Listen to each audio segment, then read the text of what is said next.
മുഖ്യമന്ത്രിയെ രൂക്ഷമായി വിമർശിച്ചുകൊണ്ടുള്ള PV അൻവർ MLAയുടെ വാർത്താസമ്മേളനത്തിന് പിന്നാലെയാണ് CPM-ഉം നിലപാട് കടുപ്പിച്ചത്. അൻവറിന്റെ ഇടപെടൽ ബോധപൂർവം നടന്ന ഗൂഢാലോചനയുടെ ഭാഗമെന്ന് AK ബാലൻ പ്രതികരിച്ചു. അപ്പോൾ അദ്ദേഹം ആദ്യം ഉന്നയിച്ച ആരോപണങ്ങളുമായി ബന്ധപ്പെട്ടുകൊണ്ട് അതിശക്തമായിട്ടുള്ള അന്വേഷണവും അതിൻ്റെ ഭാഗമായിട്ടുള്ള നടപടികളിലേക്കും ഗവൺമെൻറ് പോകുമ്പോൾ അൻവർ ആദ്യം തന്നെ ഉന്നയിച്ച ആരോപണങ്ങളിൽ അതിൻ്റെ സത്യാവസ്ഥ പുറത്തു വരുന്നതിന് അദ്ദേഹത്തിന് എന്തെങ്കിലും മടിയുണ്ടോ എന്നുള്ളതാണ് ഇപ്പോൾ സംശയം. അദ്ദേഹം ഉന്നയിച്ച ആരോപണങ്ങളിൽ അദ്ദേഹം ഉറച്ചു നിൽക്കുന്നുണ്ടെങ്കിൽ ഗവൺമെൻറ്റുമായി സഹകരിക്കുകയാണ് അദ്ദേഹം ചെയ്യേണ്ടത്. DGPയെ സംബന്ധിച്ച് ഒരാളും ഒരാക്ഷേപവും പറഞ്ഞിട്ടില്ലല്ലോ. DGP വിജിലൻസിനെ സംബന്ധിച്ച് ഒരാക്ഷേപവും പറഞ്ഞിട്ടില്ലല്ലോ. അവരുടെ നേതൃത്വത്തിൽ നടക്കുന്ന അന്വേഷണത്തെ സംബന്ധിച്ച് ശക്തമായിട്ടുള്ള നിലപാട് ഗവൺമെൻറ് സ്വീകരിക്കുകയാണ്. അപ്പം എന്തിനായി പുതിയ വെളിപ്പെടുത്തൽ? പുതിയ വെളിപ്പെടുത്തലല്ല, പഴയ ആയുധങ്ങൾ അത് തുരുമ്പ് പിടിച്ച് കിടക്കുകയാണ്. അതാണിപ്പോൾ എടുത്ത് കൊണ്ടുവന്നത്. കേരള രാഷ്ട്രീയത്തിൽ ഒരാളും ശ്രദ്ധിക്കാത്ത കുറേ ആരോപണങ്ങൾ ഉണ്ടായിരുന്നു. ആ ആരോപണങ്ങൾ UDF-ഉം BJP-യും ഉയർത്തിക്കൊണ്ടുവന്നതാണ്. അതാണിപ്പോൾ അൻവർ. വലതുപക്ഷത്തിന്റെ നാവായി അൻവർ മാറിയെന്നും എതിരാളികൾക്ക് ആയുധം നൽകുന്ന പണിയാണ് അൻവർ ചെയ്യുന്നതെന്നും P. ജയരാജൻ വിമർശിച്ചു.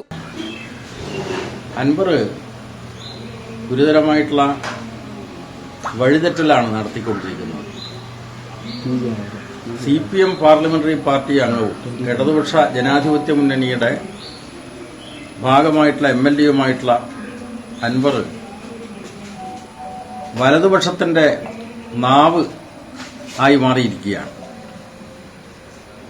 ഇന്നലെ അദ്ദേഹം നടത്തിയിട്ടുള്ള വാർത്താ സമ്മേളനം വലതുപക്ഷത്തിന് ആയുധം കൊടുത്തുകൊണ്ടുള്ള ഒന്നാണ്.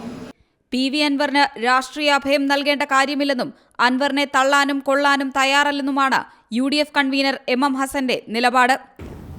അൻവറിന് ഞങ്ങൾ രാഷ്ട്രീയ അഭയം നൽകേണ്ട കാര്യമില്ല. അൻവർ ഇന്നലെ പറഞ്ഞത് ഞാൻ UDF-ന്റെ പക്ഷത്തല്ല, LDF-ന്റെ പക്ഷത്തല്ല, മധ്യത്തിലിരിക്കുമെന്ന. അദ്ദേഹം മധ്യത്തിലിരുന്നോട്ടെ.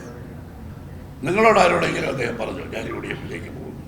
ഇപ്പോഴും കോൺഗ്രസിനെതിരായി കോൺഗ്രസിനെ നിശ്ചിതമായി വിമർശിച്ചുകൊണ്ടാണ് അദ്ദേഹം മാർക്സിസ്റ്റ് പാർട്ടിയെ നന്നാക്കാൻ ശ്രമിക്കുന്നത്. ആ ജോലി അദ്ദേഹം നിർവഹിക്കട്ടെ.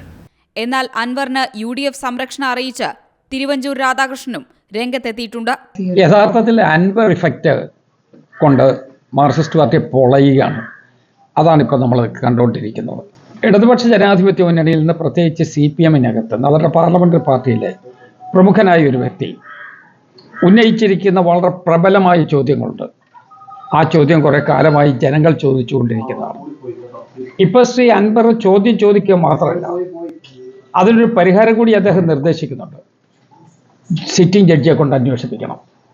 അപ്പോൾ അദ്ദേഹം പറയുന്നത് കറക്റ്റാണ് എന്നുള്ളതിൻ്റെ ഏറ്റവും വലിയ തെളിവ് സിറ്റിംഗ് ജഡ്ജിയെ കൊണ്ട് അന്വേഷിപ്പിക്കണമെന്നുള്ളതാണ്. കാരണം നിഷ്പക്ഷമായ ഒരു സ്ഥലത്ത് അദ്ദേഹത്തിന് പരാതി പറയാനുള്ളൊരു സാധ്യത കിട്ടണം. അതുകൊണ്ട് തന്നെയാണ് സിറ്റിംഗ് ജഡ്ജിയെ കൊണ്ട് അന്വേഷിപ്പിക്കണം എന്ന് പറഞ്ഞത്. അതല്ല, കൂടെ കിടക്കുന്നവർക്കല്ലേ രാപ്പനി അറിയൂ. അപ്പോൾ അൻവറിന് ഞങ്ങളൊക്കെ കൂടുതൽ അറിയാൻ പറ്റും. അൻവർ അതെല്ലാം തുറന്നു പറയും. ഞാൻ പറയുന്ന അൻവർ മുഴുവൻ പറയണം, എല്ലാമായി എന്ന് എനിക്ക് തോന്നുന്നില്ല. അദ്ദേഹം ഇപ്പോഴും പറഞ്ഞിട്ടുള്ള വേറെ കുറെ കാര്യങ്ങൾ കൂടി ഉണ്ടെന്നാണ്. അദ്ദേഹം എല്ലാം പറയട്ടെ, എല്ലാം ജനങ്ങളുടെ മുമ്പിൽ വരട്ടെ, ജനങ്ങൾ അവസാനം വിധി എഴുതട്ടെ. അൻവർ പറയുമ്പോൾ അതിനൊരു പുതുമയുണ്ട്. ആ പുതുമ മറ്റ് പലരും പറയാത്ത കുറെ കാര്യങ്ങൾ കൂടി വന്നുവിട്ടിട്ടുമുണ്ട്. അതുകൊണ്ടാണ് അന്വേഷണം വേണമെന്ന് പറഞ്ഞത്. അതാ ജുഡീഷ്യൽ അന്വേഷണം വേണമെന്ന് പറഞ്ഞത്. ഏതെങ്കിലും ഒരു പോലീസ് കോൺസ്റ്റബിള് അവിടെ ഒരു റിപ്പോർട്ട് എഴുതുന്ന പോലെയോ അല്ലെങ്കിൽ പോലീസിൻ്റെ ഒരു ബീറ്റ് പോലീസുകാരൻ എന്തെങ്കിലും അന്വേഷണം നടത്തുന്ന പോലെ അന്വേഷണം നടത്തി തീർക്കാവുന്ന കാര്യങ്ങളാണോ ഇത്? ഇത് ഈ സംസ്ഥാനത്തെ ബാധിക്കുന്ന പ്രശ്നമാണ്. വളരെ ഗൗരവപൂർവമായിട്ടും ബാധിക്കുന്ന പ്രശ്നമാണ്. News desk C Malayalam news.